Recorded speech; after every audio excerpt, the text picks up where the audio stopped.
जो स्टार्ट करेंगे units and measurement के बारे में, जिसको यूनिट डायमेंशंस कहते हैं। देखो, किसी भी फिजिकल क्वांटिटी इन्वॉल्व होगा कंपैरिजन से सर्टेन बेसिक एबिलिटी चूजन होगा, इंटरनेशनल एक्सेप्टेड होगा, इसकी यूनिट कहेंगे। रिजल्ट जो होगा मेजरमेंट का फिजिकल क्वांटिटी एक्सप्रेस होगा नंबर या न्यूमेरिकल मेजर में एक्सपोनेंट होगा, तो दो नंबर ऑफ फिजिकल क्वांटिटी होगा लार्ज होंगे, लिमिटेड नंबर ऑफ यूनिट्स होगा, फिजिकल क्वांटिटी होगा, ठीक है। रिलेटेड होगा एक दूसरे से, फंडामेंटल या बेस क्वांटिटी उसको फंडामेंटल या बेस यूनिट्स कहेंगे। जो unit of other physical quantity जो एक्सप्रेस होगा combination of the base units, ऐसे यूनिट ऑब्टेंड होगा, डेरिवेटिव से इसको डेरिवेटिव यूनिट कहेंगे।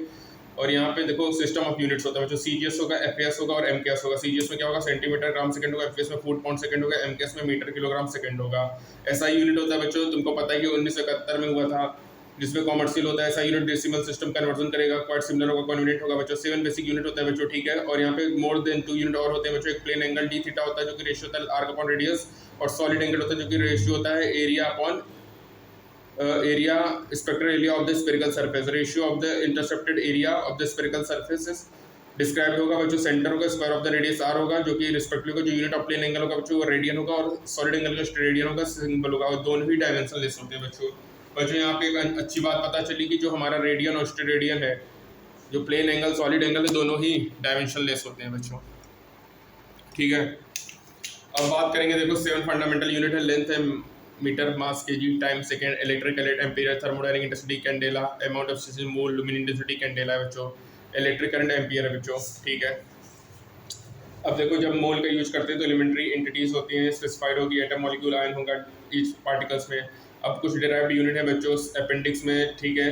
कुछ ऐसा यूनिट होते हैं अपेंडिक्स में, यहाँ पे टेबल 2.2 में दिया है बच्चों। कॉमन एसआई प्रीफिक्स मल्टीपल होंगे, ठीक है, अपेंडिक्स सेम में। अब मेजरमेंट ऑफ लेंथ की बात करेंगे बच्चों, तो आपको पता ही है कि जो मीटर स्केल होता है यूज करता है लेंथ 10⁻³ से लेकर 10⁻² मीटर तक। वर्नियर कैलिपर लेंथ मेजर करता है 10⁻⁴ मीटर। स्क्रू जो होता है बच्चों मेजर करता है लेंथ 10⁻³ मीटर। अब यहाँ पे बियॉन्ड दिस रेंजेस अपन कुछ स्पेशल इनडायरेक्ट मेथड देखेंगे जिससे अपन मेजरमेंट करेंगे। तो बच्चों large distance of the planet which star है अर्थ में, उसको मेजर नहीं होता directly with the metre scale. एक इंपॉर्टेंट मेथड होता है, इसको पैरालैक्स मेथड कहते हैं। जब अपन होल्ड करते हैं पेंसिल को in front of your against, तो कुछ स्पेसिफिक पॉइंट होता है बैकग्राउंड में, ठीक है। और अपन लुक करते हैं पेंसिल को राइट हैंड में, क्लोज करेंगे तो position of the pencil seem change होगा with respect to point seems. इसी को पैरालैक्स कहेंगे। जो डिस्टेंस बिटवीन 2 पॉइंट्स होता है ऑब्जर्वेबल, इसको बेसिस कहेंगे, basis of the distance between 2 eyes. अगर मेजर करना है distance for point parallax method, तो अपन ऑब्जर्व करेंगे 2 डिफरेंट पोजीशंस ए और बी ऑन अर्थ, सेपरेट करेंगे डिस्टेंस ए बी, मेजर करेंगे angle between 2 direction, view plane देखेंगे, और ए एस बी रिप्रेजेंटेड होगा सिंबल थीटा, इसको पैरालैक्स एंगल या पैरालिटिक एंगल कहेंगे, ठीक है। थीटा वेरी स्मॉल होगा, अप्रोक्सीमेट टेक लेंगे ए बी एक arc, length D of circle draw करेंगे, डिस्टेंस डी देखेंगे, ठीक है। यहाँ पे थीटा रेडियन होगा, डिटरमाइन करेंगे, एम्प्लॉय डिटरमाइन करेंगे। जो डी डायमीटर होगा, अल्फा एंगुलर साइज हो तो प्लेनेट होगा, तो अल्फा होगा डी अपॉन कैपिटल डी। जो अल्फा एंगल होगा मेजर्ड होगा same location of the earth से, ये एंगल बिटवीन 2 डायरेक्शन होगा, जो कि diametrically opposite point of the planet होगा, जो कि व्यू होगा टेलीस्कोप से, और कैपिटल डी होगा डायमीटर ऑफ द प्लेनेट होगा बच्चों, ठीक है। यहाँ पे देखो, ये पहला क्वेश्चन है बच्चों, ये दूसरा क्वेश्चन, ये तीसरा क्वेश्चन है, ये चौथा क्वेश्चन आ गया, ठीक है। अब यहाँ पे देखो एस्टिमेशन देखेंगे, very small distance size of molecule का, कि भैया जो मेजर होता है स्मॉल साइज में से 10⁻⁻10 मीटर अपन अडॉप्ट करेंगे। स्पेसिफिकल मेथड अपन यूज नहीं करते हैं स्क्रू मेजर या सिमिलर इंस्ट्रूमेंट का। जो माइक्रोस्कोप उसमें सर्टेन लिमिटेशन होता है, ऑप्टिकल माइक्रोस्कोप विजुअल होगा, अपन सिस्टम अंडर इन्वेस्टिगेशन देखेगा। लाइट है लाइट फीचर्स, जो कि ऑप्टिकल माइक्रोस्कोप होगा, जो कि वेवलेंथ यूज करेगा, ठीक है। और विजुअल लाइट के लिए रेंज जो होगा वेवलेंथ का 4000 एंगस्ट्रॉन टू 7000 एंगस्ट्रॉन होगा। 1 एंगस्ट्रॉन 10⁻⁻10 मीटर होता है बच्चों। तो बच्चों इसको अंडरलाइन कर लीजिएगा कि विजुअल के लिए रेंज कितना होगा, इतना होगा। और ऑप्टिकल माइक्रोस्कोप रिजॉल्व नहीं करता पार्टिकल्स को smaller than this. Visual light upon use करेंगे। इलेक्ट्रॉन बीम फोकस होता है, प्रॉपर्ली डिजाइन होगा। इलेक्ट्रिक और मैग्नेटिक फील्ड में जो रेजोल्यूशंस होगा इलेक्ट्रॉन माइक्रोस्कोप का लिमिटेड होगा, बिहेव करेगा वेव्स। और अपन क्लास 12 में पढ़ेंगे जो वेवलेंथ होगा इलेक्ट्रॉन का स्मॉल होगा, फ्रैक्शन ऑफ एंगस्ट्रॉन होगा। ऐसे इलेक्ट्रॉन्स माइक्रोस्कोप रेजोल्यूशन होगा 0.6 एंगस्ट्रॉन, जो कि बिल्ट होगा, ये ऑलमोस्ट रिजॉल्व होगा एटम्स एंड मॉलिक्यूल्स के मटेरियल में। रिसेंट टाइम में अनटेलिंग माइक्रोस्कोप डेवलप्ड होगा, which again limited better than angstrom होगा, पॉसिबल होगा। एस्टिमेट साइज ऑफ मॉलिक्यूल्स होगा, सिंपल मेथड होगा, ठीक है। ओलिक एसिड इसको सोपी लिक्विड होगा, जिसका लार्ज मॉलिक्यूलर साइज होगा 10⁻�9 मीटर होगा, ठीक है। मॉलिक्यूलर साइज वाटर सरफेस होगा with dissolve 1 centimetre, oleic acid alcohol 20 centimetre cube होगा बच्चों, ठीक है। यहाँ पे देखो स्प्रिंकल ऑफ वाटर होगा, ड्रॉप स्प्रेड करेगा, रफली सर्कुलर होगा, डायमीटर होगा, क्विकली डायमीटर करेंगे। सपोज करेंगे ड्रॉप एंड ड्रॉप होगा, तो यहाँ पे वॉल्यूम एनवी होगा, अमाउंट होगा एनवी अपन 1/20। और यहाँ पे जो स्पीड ऑफ फॉर्म होगा, थिकनेस जो होगा, वॉल्यूम अपन एरिया होगा, एनवी अपन 22 × 20 ए होगा। अपन एज्यूम करेंगे फिल्म है आपके पास, मोनो मॉलिक्यूलर थिकनेस है, तो become size of diameter of molecule of oleic acid होगा, जो वैल्यू होगा थिकनेस का वो 10⁻⁹ मीटर होगा। ये 5वां क्वेश्चन है बच्चों, ठीक है। तो लगभग कितना होगा 10⁻⁹ मीटर होगा बच्चों। तो देखो पहले पार्ट में बच्चों करना तो अपन को यहीं तक है, थोड़ा सा इसका रिवीजन करेंगे। देखो बार बार चीज़ों को पढ़ने से ज़्यादा उसका रिवीजन करना इंपॉर्टेंट होता है।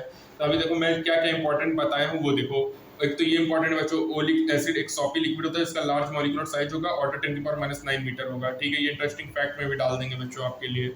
उसके बाद बच्चों रिसेंट टाइम में ट्यूनेलिंग माइक्रोस्कोप डेवलप्ड है, जो कि अगेन लिमिट करेगा रेजोल्यूशन, जो कि बेटर होगा एंगस्ट्रॉन से बच्चों। विजिबल लाइट रेंज 4000 एंगस्ट्रॉन से 7000 एंगस्ट्रॉन होता है। 1 एंगस्ट्रॉन 10⁻⁻ मीटर होता है, ये आपको पता ही है राजा बेटे। उसके बाद बच्चों यहाँ पे ये सब क्वेश्चन अपन देखेंगे बच्चों। अल्फा होगा small D upon capital D होगा बच्चों। स्मॉल अल्फा क्या है, angular size of the planet है बच्चों, डी और ये जो कि एंगल सब्सटेंस बनाएगा डी, और अल्फा मेजर्ड होगा लोकेशन ऑफ अर्थ से। ठीक है बच्चों, सेमीचर और बेटर करेगा। ठीक है बच्चों, पैरेलैक्स एंगल को दूसरा नाम कहते हैं पैरासिलिसिटिक एंगल भी होता है बच्चों। ठीक है, कुछ बच्चों लॉर्ज डिस्टेंस होते हैं जो कि मेजर नहीं होते हैं, वो मेजर होते हैं पैरेलैक्स मेथड से। ठीक है बच्चों, याद रखना कि जो मीटर स्केल होता है वो लेंथ करेगा 10⁻², बर्नर स्केल देखेगा 10⁻⁴ मीटर, स्क्रू गॉस देखेगा मेजर करेगा 10⁻⁵ मीटर को। ठीक है, अब कुछ यहाँ पे देखो मिनट है, आवर है, डे है, ईयर है, डिग्री है, लीटर है, टन है, कैरेट है, बार है, क्यूरी है, रोंटेगन है, क्विंटल है, बर्न है, आर्क है, हेक्टियर है, और स्टैंडर्ड एटमॉस्फेरिक प्रेशर है। ठीक है बच्चों, alpha capital D upon small D हो गया बच्चों।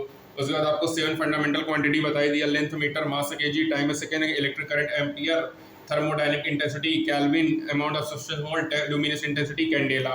बच्चों चाहे स्टेरेडियन हो चाहे रेडियन हो, दोनों ही डायमेंशन लेस होते हैं बच्चों।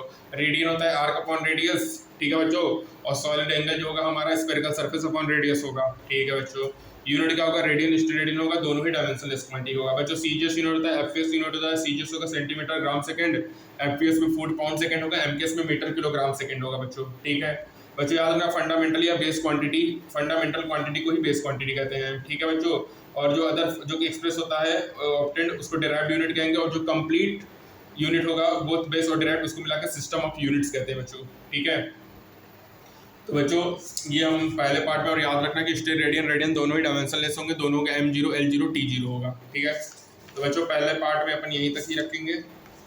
ठीक है, नेक्स्ट पार्ट में अपन measurement of masses range of length की बारे में बात करेंगे। तब तक के लिए थैंक यू।